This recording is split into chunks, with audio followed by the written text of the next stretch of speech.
ईश्वर एक है, बोलिए। वह सब जगह रहता है। ईश्वर चेतन है। ईश्वर निराकार है। ईश्वर न्यायकारी है। ईश्वर आनंद स्वरूप है। ये मोटा मोटा परिचय है ईश्वर का। ईश्वर में हजारों गुण हैं, मोटा सा परिचय, दो चार बात आपको बताई। ईश्वर एक है, सब जगह रहता है, निराकार है, चेतन है। चेतन मतलब सर्वज्ञ है, सब कुछ जानता है, और वो न्यायकारी है, आनंद स्वरूप। ईश्वर ऐसा है। दूसरी वस्तु आत्मा है, उसके गुण ईश्वर से अलग हैं। अब क्या अंतर है दोनों में? लोग विचार नहीं करते ठीक से, तो ईश्वर आत्मा दोनों को एक बना देते हैं, वो गड़बड़ है। आत्मा का मोटा सा परिचय है। आत्माएं असंख्य हैं, बोलिए। आत्मा बहुत छोटा है,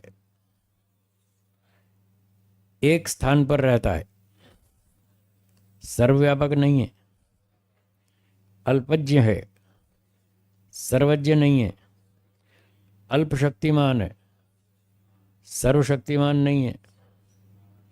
कभी न्याय करता है, कभी अन्याय करता है, कभी अच्छे काम करता है, कभी घोटाले करता है, कभी सुखी होता है, कभी दुखी होता है। आत्माओं को अनेक बार भ्रांतियां होती हैं, अनेक बार संशय होता है। ठीक है, तो ये आत्मा का मोटा मोटा परिचय हो गया। अब जो लोग कहते हैं ईश्वर और आत्मा एक ही वस्तु है, दो नहीं, तो वहां बहुत से प्रश्न खड़े होते हैं। चलिए आपसे भी पूछता हूं, आपकी दृष्टि में जो आपने अब तक समझा, उसके अनुसार ईश्वर अच्छा है या खराब है? अच्छा है। वो हमेशा अच्छे काम करता है या कभी बुरे काम भी करता है? ठीक है ना। अब अगर ईश्वर अच्छा है और अच्छे काम करता है, न्यायकारी है, सबका रक्षक है, दयालु है, कृपालु है, परोपकारी है, तो उसके बाद ये प्रश्न होता है कि संसार में चोर, डाकू, लुटेरे, हत्यारे, आतंकवादी ये कौन है? क्या ये ईश्वर है? क्या ईश्वर ऐसे काम करता है? तो जो लोग ये कहते हैं एक एक ईश्वर ही है और कुछ नहीं है, तो उनके सामने ये प्रश्न खड़ा है, इसका उत्तर नहीं है उनके पास। अगर एक ईश्वर ही हो तो ये चोर, डाकू, लुटेरे, हत्यारे, आतंकवादी कौन है? इसलिए हमको दूसरी वस्तु अलग माननी पड़ेगी, क्योंकि ईश्वर तो ऐसे काम नहीं करता है। आपको और हमें कई जगह भ्रांति हो जाती है, हाँ या ना? कई जगह संशय हो जाता है। क्या ईश्वर को भ्रांति होती है? ईश्वर को संशय होता है? तो इससे सिद्ध हुआ कि केवल एक ईश्वर नहीं है, दूसरी वस्तु भी है जिसमें ये लक्षण है, जो अच्छे काम भी करता है, बुरे भी करता है, झूठ भी बोलता है, सच भी बोलता है, चोरी करता है, दान भी देता है, डकैती भी करता है, रक्षा भी करता है। वो दूसरा पदार्थ आत्मा है। तो ये काम करने वाला आत्मा है, ईश्वर से अलग चीज़ है, इसके गुण ईश्वर से अलग हैं। और तीसरी वस्तु ये प्रकृति है, मटेरियल्स। दर्शन वेद की भाषा में इसको जड़ वस्तु कहते हैं। क्या कहते हैं? दो तरह की वस्तुएं होती हैं, एक चेतन और एक जड़। ईश्वर चेतन है, आत्मा चेतन है, ये दोनों चेतन है। और जो प्रकृति है, तीसरी वस्तु, ये जड़ है। जड़ चेतन में भी अंतर है। जड़ वस्तु को आप खा सकते हैं, चेतन को खा नहीं सकते, ये फर्क है। आप रोटी खाते हैं, रोटी जड़ है या चेतन? आत्मा को खा सकते हैं? वो खाने की चीज नहीं है, वो चेतन पदार्थ है, उसमें मटेरियल है ही नहीं। क्या खाओगे? खाने के लिए तो मटेरियल चाहिए, रोटी चाहिए, हैं, मिठाई चाहिए, कपड़ा। कपड़ा नहीं खाएंगे, रोटी खाएंगे, हैं, पराठा खाएंगे, सब्जी खाएंगे, दाल खाएंगे, कपड़ा थोड़ी खाएंगे। मटेरियल में बहुत सारी चीज़ें हैं, कुछ खाने की चीज़ें, कुछ ओढ़ने पहनने की चीज़ें, कुछ यात्रा करने की चीज़ें, तरह तरह की चीज़ें मटेरियल में। तो मटेरियल को हम यूज़ कर सकते हैं, उसका लाभ ले सकते हैं। यदि लाभ लेना आता हो तो ये मटेरियल सुख भी देता है, और लाभ लेना नहीं आता, इसका उपयोग करना नहीं आता, तो ये दुख भी देता है। हाँ या ना? ये बिजली है जिससे हमारे सारे काम हो रहे हैं। लाइट जल रही है, पंखा चल रहा है, एसी चल रहा है, कारखाने चल रहे हैं, फैक्ट्रियाँ चल रही हैं, रेलगाड़ी चल रही है, सब चल रहा है बिजली से।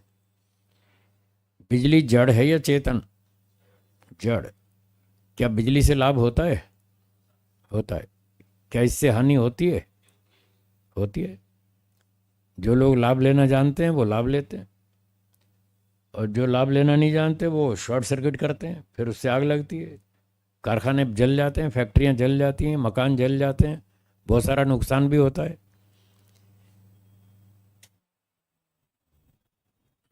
तो जड़ वस्तु से लाभ भी होता है, हानि भी होती है, ये बात आपको स्पष्ट हो गई।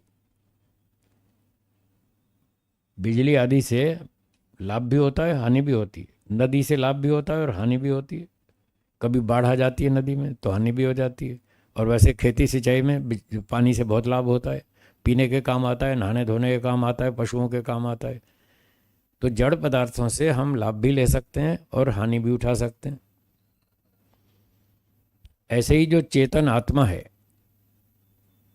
वो, उससे हमें लाभ भी होता है और हानि भी होती है। कोई व्यक्ति आपको सुख देता है, कोई दुख भी देता है। हाँ या ना? जो आपके मित्र संबंधी हैं, माता पिता भाई बहन आदि आदि, वो आपको अनेक प्रकार से सहयोग देते हैं, सुख देते हैं, और कभी कभी दुख भी देते हैं। हाँ या ना? कभी कभी दुख भी तो देते हैं ना। अच्छा, ये रिश्तेदार जो हैं, माता पिता भाई बहन मौसी चाचा बुआ, ये सुख ज़्यादा देते हैं या दुख? और कुछ लोग समझ तो रहे हैं पर बोल नहीं रहे हैं। वो समझ तो रहे हैं कि क्या क्या ज़्यादा देते हैं, समझते तो हैं। चलो खैर, मतलब चेतन आत्माओं से हमें सुख भी मिलता है, दुख भी मिलता है, दोनों बातें। अब ऐसे ही ईश्वर है तीसरी वस्तु। क्या ईश्वर से हमें सुख मिलता है? मिलता है। क्या ईश्वर ईश्वर से हमें दुख भी मिलता है?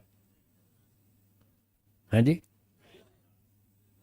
कोई कह रहा मिलता है, कोई कह रहा नहीं मिलता है। संशय हो गया ना?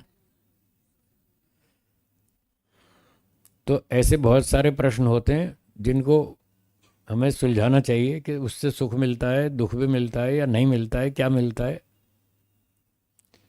तो ईश्वर से हमें सही बात यह है कि सुख भी मिलता है, दुख भी मिलता है, लाभ भी होता है, हानि भी होती है। अच्छा, अभी तो हम बिजली से लाभ उठा रहे हैं, ये लाइटें जल रही हैं, पंखे चल रहे हैं, एयर कंडीशनर चल रहा है, ये बिजली से लाभ हो रहा है या नहीं? कुछ तो हाँ ना, कुछ तो बोलिए। हाँ, ऐसे बोलेंगे तो मुझे विश्वास रहेगा ये लोग सुन रहे हैं, नहीं तो मुझे डाउट हो जाएगा ये सुन रहे हैं कि सो रहे हैं। फिर मुझे भी तो संशय होता है ना, आपको संशय होता है, मुझे भी होता है। तो आप बोलते रहेंगे तो संशय नहीं होगा, फिर मैं ये समझूंगा हाँ ध्यान से सुन रहे हैं, ठीक से उत्तर दे रहे हैं। तो बिजली से लाभ भी होता है, और अगर कहीं फैक्ट्री में वायरिंग कच्ची की हो और वोल्टेज हाई हो तो फिर शॉर्ट सर्किट भी होता है, फिर उससे आग भी लगती है, फिर नुकसान भी होता है। वो नुकसान बिजली से हुआ या वायरमैन की गलती से हुआ? गलती तो वायरमैन की थी ना, बिजली की तो नहीं थी। फिर भी कोई पूछता है भाई क्या हुआ, बोले आग लग गई। कैसे लग गई? शॉर्ट सर्किट हुआ। कितना नुकसान हुआ? इतना हुआ। किससे हुआ? कि आग लग गई, आग से नुकसान हुआ। ऐसे ही बोलते। वहाँ ये नहीं कहते वायरमैन की गलती से नुकसान हुआ, वहाँ नाम किसका लेते हैं? आग का। आग से नुकसान हुआ, आग से फैक्ट्री जल गई, जबकि गलती किसी और की थी, फिर भी ऐसा ही बोलते हैं। इसी तरह से आपको मनुष्य बनाया, किसने बनाया? ईश्वर ने। और बहुत सारे प्राणी हैं जिनको पशु पक्षी बनाया, शेर भेड़िया सांप बिच्छू गधा हाथी बंदर, ऐसा बनाया। आपको ज़्यादा लाभ हुआ या उनको ज़्यादा लाभ हुआ? आपको लाभ हुआ। किससे हुआ? ईश्वर से। और उनको हानि हुई, किससे हुई? तो अब याद कर लो, ईश्वर से हानि भी होती है। जैसे बिजली से लाभ होता है, बिजली से हानि भी होती है।